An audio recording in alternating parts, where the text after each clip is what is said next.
Bonjour à tous.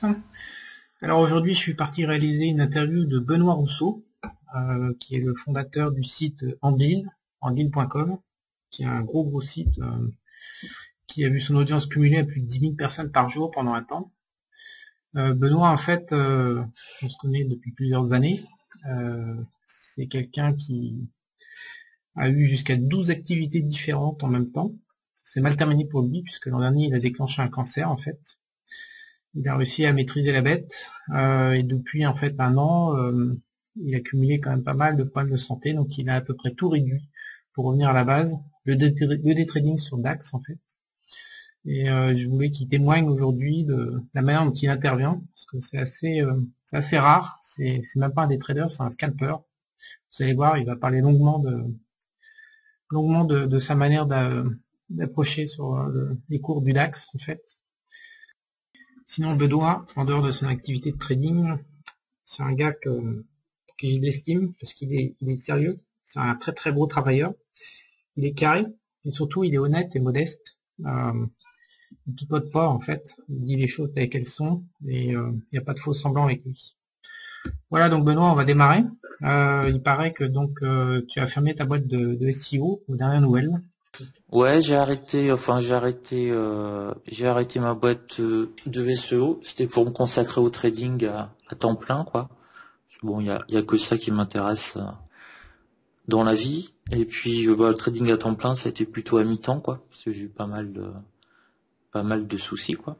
Donc, voilà, ça reste. Maintenant, je fais mon trading et puis c'est tout là. En janvier, là, normalement, je dois. J'ai tradé à temps plein, quoi. J'ai fait 4 mois que je prépare tout, dont mon déménagement. J'ai déménagé pour me retrouver plus près du central téléphonique, pour avoir une méga connexion, quoi, ultra rapide et tout. Donc là, j'ai un ping à 10 millisecondes, donc j'ai un upload à 5 mégas, donc je suis plutôt super content par rapport à ce que j'avais, quoi. Donc là, je prépare vraiment toute ma petite vie pour trader de 8 heures à 22 heures devant mon écran, quoi. J'ai même négocié service de livraison. On va me livrer à manger pendant 3 mois, tous les midis. Et tu vas faire quoi? Donc tu fais du day trading là, quand on est à quand on en est à faire le ping, à calculer le ping, t'es en day trading pur, en Non, moi je scalp. fais du scalping. Je Ah, en fais du scalp, ouais. scalping. Ouais. Je reste bon là parce que j'avais vraiment pas la forme et je pouvais trader qu'une heure ou deux avant quasiment d'aller me coucher, quoi. Je faisais 10-20 scalps par jour. Mais si j'aimerais revenir au niveau que j'avais quand j'avais 32 ans, quoi, et que j'y allais où je faisais 100-200 allers-retours par jour, quoi. Donc je voudrais revenir un petit peu à ça, quoi. Donc normalement là je prépare tout, j'ai un nutritionniste, j'ai mes plats, je fais du sport, j'ai changé tous mes ordinateurs, j'ai déménagé pour avoir une connexion rapide. Donc là je suis vraiment un an à vivre à fond mon truc, quoi.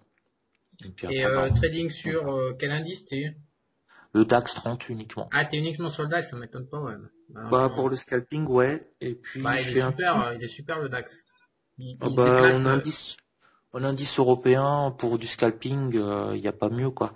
Après, aux États-Unis, il y a le Russell 2000, mais bon, c'est même plus du scalping, quoi. C'est du pile ou face. Il est tellement nerveux qu'il n'y a pas de. Et puis il coûte super cher aussi le point d'indice, donc ça va vite. Tu te prends un point, c'est déjà 500 $, donc comme tu peux te prendre 30 points tout de suite, ça va assez vite. Euh, et je fais un tout petit peu de Dow Jones. Alors vraiment devant la télé le soir par rapport à partir de 20 h, 19 h, 20 h, je mange, je regarde la télé, puis je surveille un petit peu Dow Jones avec mon iPad, quoi, devant la télé. Alors vraiment, je fais un ou deux scalps, histoire de dire que j'ai fait un petit truc. Mais là, ça va être DAX à fond, ouais. Parce DAX que à fond. parce que je me suis remis au trading en fait, petit à petit aussi. Alors par contre, moi, je gère plein de boîtes et j'ai plein d'emmerdes entre guillemets, donc je fais pas du tout comme toi en full. Ouais, tu sais que cette année, si tu veux tout savoir, là, j'avais 12 activités différentes, si j'additionnais tout. Ouais. Enfin 12, j'avais pas 12 entreprises, mais je faisais du SEO, je développais des sites, je faisais du codage, j'écrivais pour Atlantico, j'écrivais pour un autre journal, enfin tu vois tous les trucs, je donnais des cours à une école de commerce à Tours, etc. Tous les trucs, ça faisait 12 activités en fait.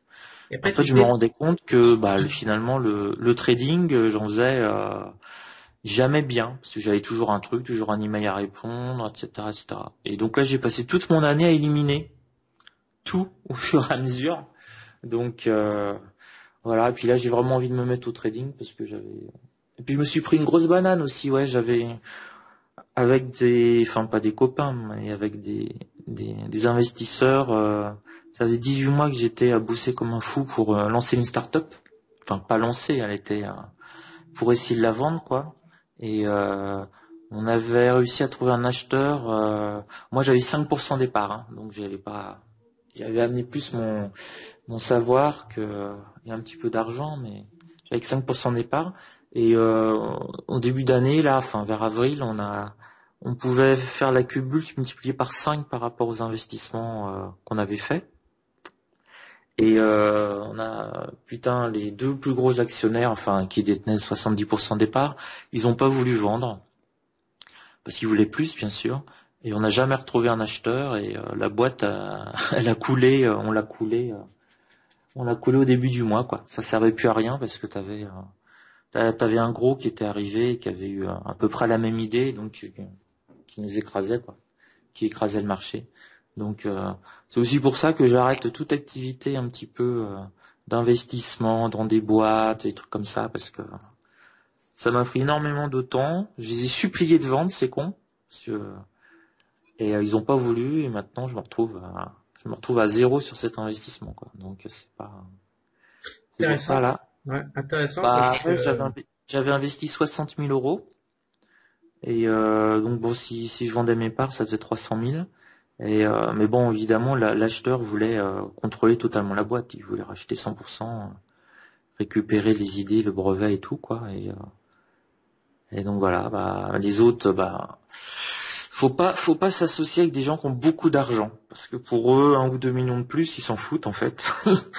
Ils faisaient le truc pour 10 millions d'euros à part que moi 300 000 euros ça me changeait un peu ma vie aussi quand même mais là non donc ça m'a fait un petit coup au moral quand même parce que j'ai bossé 18 mois pour rien quoi et j'ai perdu de l'argent, c'est surtout ça le pire. Donc je suis revenu à ce que je sais faire en fait hein, donc je reviens au trading et puis je trade un peu là depuis j'ai repris intensément depuis le mois de septembre quoi. Puis ça me nourrit bien donc pas besoin de se faire il y a de la pas besoin de vol. se faire. Donc le Hein? DAX, il y a de la volatilité qui est revenue sur les marchés là, parce que c'était casse-burne depuis un an. Je parle même pas du CAC qui était infernal.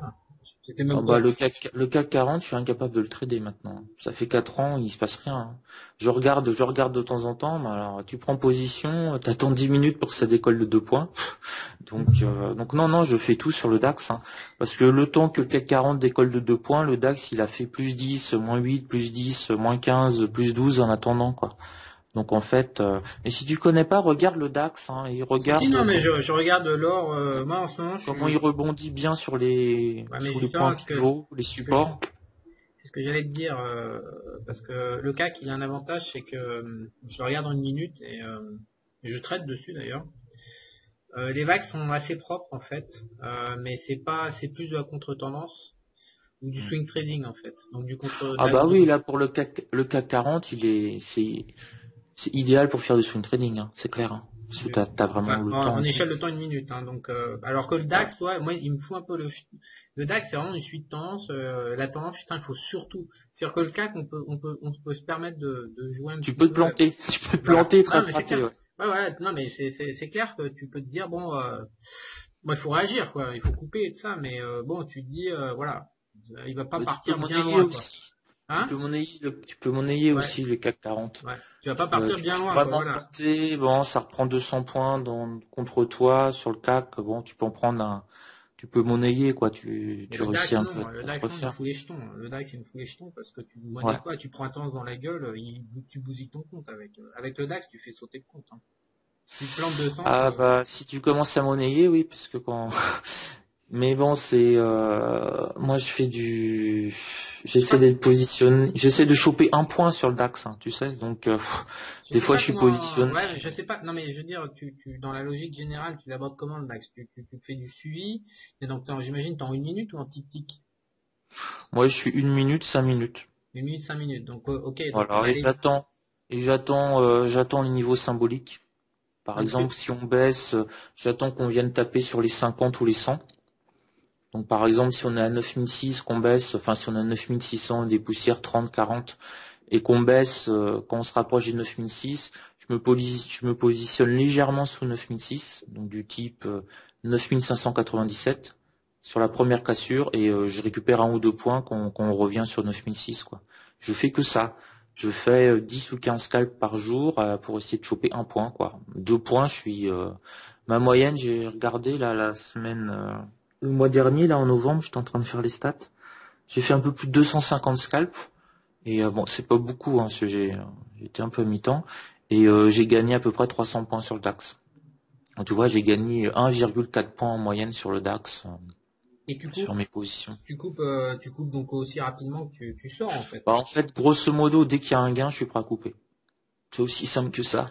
C'est-à-dire que dès que je récupère ma commission, mon spread, et que je vois 1 point, 1,2, 1,5 points, là, j'ai le doigt sur la gâchette. Donc si par exemple je suis à plus 1,5, plus 2 et que ça redescend à plus 1,5, je vends. Je m'en fous. Et c'est vraiment du scalping. Ah, c'est Euh, super court, hein. ouais, c'est 1 point, un demi-point. Mais bon, t'en fais 10. T'en fais. Mon objectif, c'est de gagner à peu près entre 10 et 20 points par jour. Donc, Et, je réussis à gagner 10-12 points par jour. Ça suffit. Ça suffit. J'ai pas beaucoup de dépenses, hein, donc et faut t'as juste. combien de taux de réussite, en fait? Ça t'arrive parce que, à un moment, Ouais, ça dépend, hein. Ça dépend. Alors, ça varie vraiment en fonction de ma forme, en fait. Mais j'ai plein de stats. Je suis entre 85 à 90%. d'accord. Donc, si jamais je suis à 75%, je gagne rien, quoi. Grosso modo, c'est l'ordre d'idée. D'accord. Faut, ouais, il faut que je tourne à 4 scalps gagnants sur 5 pour gagner de l'argent. À 3 sur 4, donc à 75%, où je suis légèrement dans le rouge, flat, ou légèrement dans le vert, mais ça me fait pas gagner ma vie, quoi. Mais bon, j'ai un trading particulier, hein. J'ai passé 10 ans à paumer de l'argent, en fait, à avoir j'ai fait mes stats un coup, quand je voulais arrêter la bourse, j'en pouvais plus.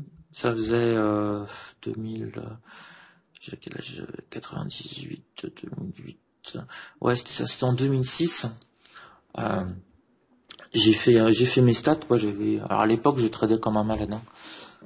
Et je gagnais, je pouvais pas m'arrêter, démissionner de mon poste à l'éducation nationale et tout pour en vivre. C'était pas, ça tenait plus ou moins, mais bon, je me disais, je me faisais mon salaire de prof net, si tu veux. Donc le double, parce que faut les impôts et tout. Et je me disais que si je faisais juste mon salaire de prof, avec la pression en plus que j'aurais, parce que j'aurais que ça comme revenu, ça tiendrait pas, quoi.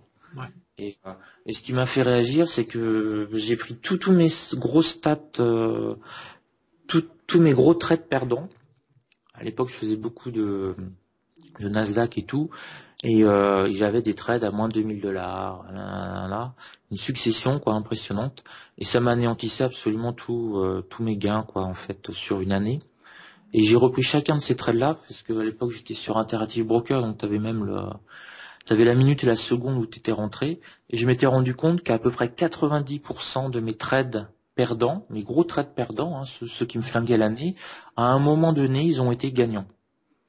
C'est-à-dire que la ligne où j'avais moins de 2000 $, bah, à un moment, j'étais à plus 50, plus 100, plus 200 $, quoi. Et bah, j'ai pas pris mes bénéfices, j'en voulais plus, et ça a fini à moins 2000. Donc, et à Donc partir de t'as là, je réduit l'horizon. je me suis dit, bon, si tous ces trades gagnants, là, ces 90% de perdants qui étaient à un moment gagnants, si je les avais sortis flat, ça m'aurait fait quoi? Et ben, quand j'ai vu les résultats, j'ai dit, bah putain, je peux démissionner de l'éducation nationale, en vivre, jamais sans problème, parce que le problème de la bourse, c'est que ça peut toujours évoluer, mais je peux en vivre, quoi. Et en fait, c'est ça. C'est pour ça que je fais un trading. Je te dis, dès que je passe dans le vert, je suis prêt à vendre. Dès que je vois que ça s'infléchit un tout petit peu, tu vois, genre je suis à un point, ça descend à un demi-point, boum, je vends. Je préfère sortir à un demi-point, gagner mes 12,50 € et puis c'est bon, quoi. Et après, bah j'attends, je passe à autre chose. Mais c'est pas un trading c'est pas du tout un trading intellectuel, quoi. C'est vraiment un trading. Bah tu attends que ça aille toucher un support, t'attends que ça aille sur une résistance et que ça commence un petit peu à baisser pour aller te choper un petit point de plus, quoi. Mais euh, mais c'est faisable totalement sur le DAX parce qu'il est très nerveux, que le DAX prendre 10 points ou perdre 10 points pour lui c'est rien, quoi. C'est l'équivalent de 3 points pour le CAC 40, quoi. Donc si tu veux, ce que j'aime bien avec le DAX, c'est que à la limite tu peux te planter mais tu peux te sortir flat, quoi, tu vois, sur ton truc. Ça revient toujours si tu rentres pas trop mal. C'est-à-dire que si tu achètes bien sous un support et que tu vends bien au-dessus d'une grosse résistance, vraiment alors ça arrive, hein, ou des fois c'est une super bougie, tu te prends 30 points dans la gueule, bah tant pis, tu te prends 30 points dans la gueule, et puis bah tu te dis bah je vais remonter ça en 2 ou 3 jours, quoi. Mais voilà, mais sinon bah je connais plein de monde, hein. Les mecs qui font en fait, si tu veux, le bout de ma réflexion, c'est que 99% des gens en bourse ne sont pas capitalisés pour faire du swing trading. Parce que le swing trading, grosso modo, bah faut avoir vraiment une analyse. Tu prends ta position et tu te dis bah je peux passer par -5, -10, -20% et je suis toujours là, quoi. Et 99% des gens sont plus là quand ils se prennent -20%. Donc voilà, n'est pas Warren Buffett qui veut, quoi, c'est tout simplement ça. Et en fait, le scalping, pour moi, c'est idéal pour les gens qui n'ont pas beaucoup d'argent, peu capitalisés, parce que ta perte, si tu réussis à la prendre, que tu la maîtrises, tu vas perdre 0,10, 0,20%, quoi, de ton capital, c'est tout, hein. Non, mais il y a un autre truc, il y a un autre truc que tu n'évoques pas pour le scalping ou le day trading. Moi, je suis un peu plus long que toi parce que j'ai des positions qui font entre 2 et 6-7 minutes. Pourtant, avant, j'ai plutôt des flashs instructifs sur le CAC qui sont parfois étonnants sur les raisons de plusieurs jours ou plusieurs semaines. Et je le fais pas pourquoi, c'est parce qu'en fait, l'avantage du scalping et du trading, c'est le coût émotionnel, il est de zéro, quoi. Tu Bah, rentres, tu c'est sors, ça. parce que c'est pas qu'une Et question de pognon. le soir, tu dors, hein. Et puis le soir, tu dors, quoi. Mais Parce que moi, c'est pas une question de dormir le soir, c'est une question de pendant surtout, parce que putain, porter une position ne serait-ce qu'une heure et d'avoir le nez dessus, mais ça te suce ton énergie à une vitesse pas possible. Alors que là, 2, 3, enfin toi t'es encore plus court, ouais. mais Bah attendre ça, deux je suis trois comme minutes. toi, mais je pense ça dépend des gens parce qu'il y en a qui à première vue ils sont totalement épuisés par le scalping, alors que moi je trouve que c'est vraiment le truc de feignant, quoi. Tu rentres, t'attends un tout petit peu, bon voilà, c'est peut-être parce que je suis hyper actif, mais bon j'aime bien voir le résultat tout de suite, quoi. Rentrer et attendre trois Ouais. jours, c'est pas la peine, quoi. Si, ça peut Et être puis bien, moi ça marche, hein, mais je vais réfléchir toute la nuit, je dormirai mal, tu vois. Si je suis C'était ça mon swing. J'étais en train de cogiter toute la nuit et ma position, si ça prend 3%, nanana, si demain, si dans la nuit il y a Vladimir Poutine qui envoie 2 divisions traverser la frontière ukrainienne, je suis mal, etc., quoi. Donc mais bon là, là vraiment le scalp. Et puis le scalping, ça te permet le matin entre 9h et 10h, tu passes 2 ou 3 scalps. Et puis après, tu vas aller pisser un coup, tu vas te balader, tu reviens à 11h. Enfin, il y a toujours un truc, quoi. Il y a toujours un truc sur le DAX. À la limite, tu oui, pourrais faire mais un scalp toutes les 4-5 minutes, hein. ouais, mais quand tu vois la gueule des bougies, là, moi, enfin, encore une fois, le DAX pour l'instant m'inspire pas, mais je le regarde tous les jours parce qu'en même temps il y a du potentiel. Mais quand tu vois qu'il va enchaîner 5, 10, 15 bougies en ligne droite, quoi, sans faiblir, il Ouais. se déplace à une vitesse. Moi je me dis Bah, que le seul moyen de traverser ça, c'est d'être en suivi de tendance tout le temps, parce qu'il se déplace trop. Il se déplace trop pour faire je sais pas, je vais regarder par rapport à ta conversation d'aujourd'hui, là, je vais regarder la semaine prochaine le DAX Plus pour regarder effectivement ce que tu me racontes à très très court terme. Parce que pour l'instant, je me suis dit ce que je fais sur le CAC, je peux pas le dupliquer sur le DAX parce qu'il se déplace trop, tout simplement, il y a une vélocité qui est monstrueuse. mais regarde, c'est alors pas le lundi parce que c'est faussé parce qu'il y a le week-end, mais mardi, mercredi, jeudi jusqu'à vendredi midi à peu près, comme ils respectent bien les supports et les résistances, quoi. C'est vraiment les endroits. C'est-à-dire que si commence à vraiment péter S1, tu t'essayes pas de t'essayes pas de lutter et tout ça. Bon, t'attends qu'il ait touché S2 quoi, tu vois, pour jouer un rebond. Mais moi le je fais en tendance. Ça fait 3 ans que j'achète moi. 3 ans que j'achète. Alors que je suis plutôt contrariant comme garçon, mais depuis que je me dis bah faut pas être con quoi, c'est tout. On est en tendance, ça monte, ça monte, ça monte. Donc j'aurai plus de bougies statistiquement vertes que rouges. Donc dès qu'on va taper un support, ça a plus de chances de rebondir. Donc j'achète quoi. Ça fait 3 ans que j'achète. Je crois que 95 ou 98% de mes trades c'est des achats quoi. C'est marrant, ça te spécialiser que sur un sens, c'est une bonne idée. Ouais. Bah ouais, et puis là en 2015, bon bah je me dis que il y a un moment, enfin j'espère que 2015 ça va redescendre, et donc du coup bah, je me mettrai juste à vendre quoi. C'est-à-dire que dans ces cas-là, je ferai le contraire. Quand on aura un rebond et qu'on arrivera sur une résistance, je me mettrai à peter la résistance et puis voilà, c'est tout. Et vraiment c'est monobloc quoi. Alors des fois il y a des journées de baisse, mais bon tu réussis à sortir ton argent quand même quoi. Et bon, le seul truc avec le scalping DAX, c'est que t'as effectivement un tout petit côté frustrant. C'est-à-dire que quand tu chopes un point et que 2 minutes après, t'as une bougie de 20 points, tu dis toujours « et merde ». Ouais. Mais bon, c'est toujours ça, quoi. Tu dis « bah oui, bah, Ouais. j'en ai eu des fois de plus de 20 points, quoi. Genre, j'achète, j'attends 2 minutes, ce qui est pas mal, je me mets à vendre, j'encaisse 1,5 points, et la bougie d'après, ça en prend 30 d'un coup, quoi. Tu vois. Mais bon, je me dis toujours que j'aurais pu me prendre dans l'autre sens 30 points aussi dans la gueule. Donc, en fait, c'est plus je fais de scalp, et plus en fait et plus je m'en fous en fait d'avoir raté 20 points. Parce que je les ai pas ratés, c'est pas ma technique, je fais pas du day trading. Moi mon truc c'est de prendre mon point, donc j'ai mon point quoi. J'essaye de faire 10, 20 scalps par jour. Mais bon, je bosse énormément sur la psychologie, la confiance en soi, c'est énorme. Là maintenant pour janvier, ça fait 4 mois que je prépare ça pour être comme un sportif de haut niveau. Tu vois vraiment. J'ai toutes mes stats là depuis 6 mois, j'ai tout repris. Par exemple, j'ai un taux de réussite sur les 5 premiers scalps de plus de 95%. Les 5 premiers scalps, je tourne à 95%. Et à partir du 6e, ça commence à baisser. Donc tu vois, je me suis fait des trucs à la con comme ça. Je fais 5 scalps, au bout de 5 scalps, je m'arrête un quart d'heure minimum. Je quitte mon écran, je vais me balader. Ou je vais aller faire ma lessive, peu importe, mais simplement peut-être la concentration qui baisse. Là actuellement, je vois que mon taux de réussite, j'ai une petite courbe Excel tout simplement. Mon taux de réussite commence à baisser à partir entre 15 et 20 scalps.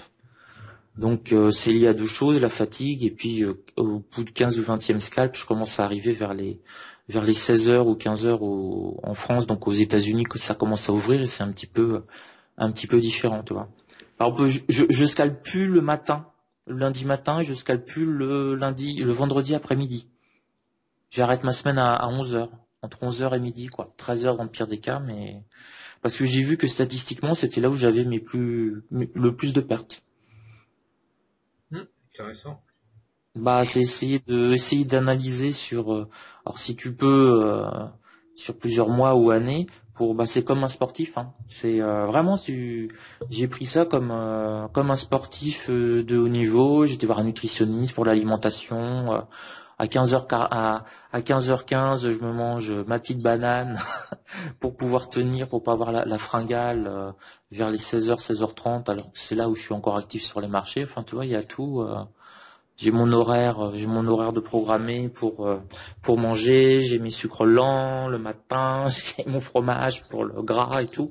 Non, pour essayer vraiment je te dis, c'est comme moi j'ai discuté avec un gars là à Tours qui fait de la natation plus ou moins, enfin à haut niveau, oui, pour quelqu'un de normal quoi. Il sera jamais champion de France, truc comme ça. Mais tout est pensé, calibré par rapport à ça quoi. Son alimentation, son hygiène de vie. Et donc moi je fais surtout des stats en fait sur moi. Voilà, j'ai vu que le lundi matin j'étais pas bon, donc je traite plus le lundi matin. Tout ça pour tenter d'améliorer mon taux de réussite, ma rentabilité. Et j'ai mes courbes par exemple. Dans la journée, je vois si je suis au-dessus de ma moyenne par exemple.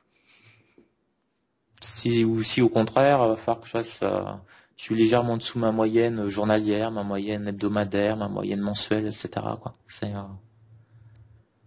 vraiment essayer de s'analyser au maximum, quoi. Et puis bon, c'est un peu le scalping, quoi. À mon avis, c'est le seul truc rentable. C'est le seul truc. À mon avis, pour des gens qui n'ont pas des millions d'euros, j'ai pas des millions d'euros, c'est le seul truc qui est rentable à moyen et long terme, quoi. Euh, je pense que c'est une grosse erreur en bourse de beaucoup de gens qui sont sous-capitalisés, qui font du swing trading. Ça marche une fois, deux fois, ils sont contents, et puis le troisième coup, ils ont paumé tous leurs gains, le quatrième coup, ils commencent à être bien dans le rouge et tout. Vaut mieux, tu vois, et j'ai plein de petits trucs. Alors moi, je te dis un peu tout, c'est un peu décousu, mais si ça peut donner des idées. Par exemple, ça c'est mon grand truc, ce qui me sauve la vie. J'ai une perte maximum journalière autorisée. C'est-à-dire, j'ai le droit de perdre 20 points par jour. Point. Après, tu as Si- breakout. Après, j'arrête. Si je commence ma journée à 8 heures, bon, je regarde un peu les futurs, mais si à 9h08, la bourse ouvre à 9h, si à 9h08, j'ai paumé mes 20 points, c'est terminé, j'arrête.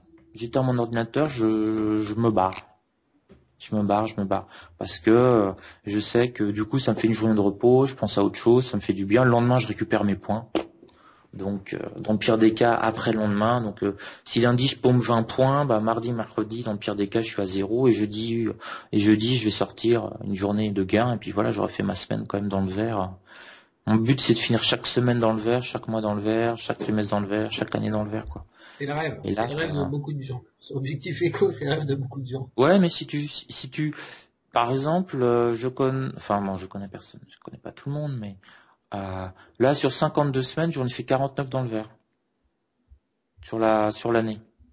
Hmm. Alors des petites, hein. Des fois, c'est dans le verre à 50 euros, quoi. Ça paye même pas l'électricité que tu as dépensé, quoi. Mais c'est vraiment ça, essayer de travailler cette régularité. Et au bout d'un moment, ça te rassure. Et surtout, contrôler ta perte. C'est-à-dire que je sais, par exemple, en janvier, s'il y a 20 journées de bourse, je sais qu'au maximum, je perdrai 400 points, quoi qu'il arrive. Et ça, je connais pas beaucoup de traders qui sont capables de dire, bah, en janvier, je vais perdre au maximum 400 points. Et ça me fera pas mal, j'aurai toujours mon capital, je pourrai toujours trader en février, je serai toujours vivant. Tu vois, c'est contrôler la perte en fait. J'essaye même plus d'optimiser les gains et tout, je fais tout pour contrôler la perte au minimum. C'est pour ça que dès qu'il y a un gain, je suis prêt à sortir, parce que j'encaisse mon gain et c'est un trade gagnant, c'est tout ce que je veux. Et puis, alors évidemment, j'aurai jamais 20 journées de bourse d'affilée de baisse de perte, hein, ça m'est jamais arrivé. Je pense que si je commence à paumer 3 jours d'affilée, j'ai déjà m'arrêter trois jours pour souffler, quoi. Mais bon, au moins, je sais que je peux m'en manger 400 points au mois de janvier, être le plus nulos, me faire 20 journées rouges sur 20, bah, par rapport à mon capital et tout, je serai toujours là et je serai pas mort et je serai toujours vivant en février, etc., quoi. Donc c'est vraiment, à mon avis, le secret, c'est le contrôle total de la perte, hein. Et je suis plus, alors c'était, parce que j'ai eu pas mal travaillé là en psycho, j'ai plus l'excitation du trading. C'est-à-dire que honnêtement, maintenant, ça me fait chier. Je trade, c'est ennuyeux, répétitif, c'est chiant, mais ça marche, quoi. Et je trade plus pour essayer de gagner 1000 points sur le DAX, tu vois. Et j'ai même pas de regrets, si tu veux. Je crois que j'ai dû acheter le DAX à 8500 au mois d'octobre et j'ai dû revendre à 8502, tu vois.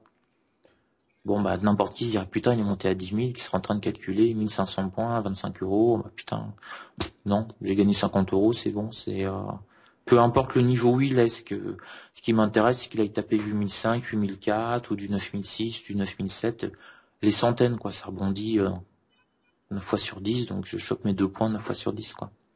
Mais c'est dépassionné, quoi, tu vois, je trade plus pour avoir des émotions, pour espérer devenir riche, non.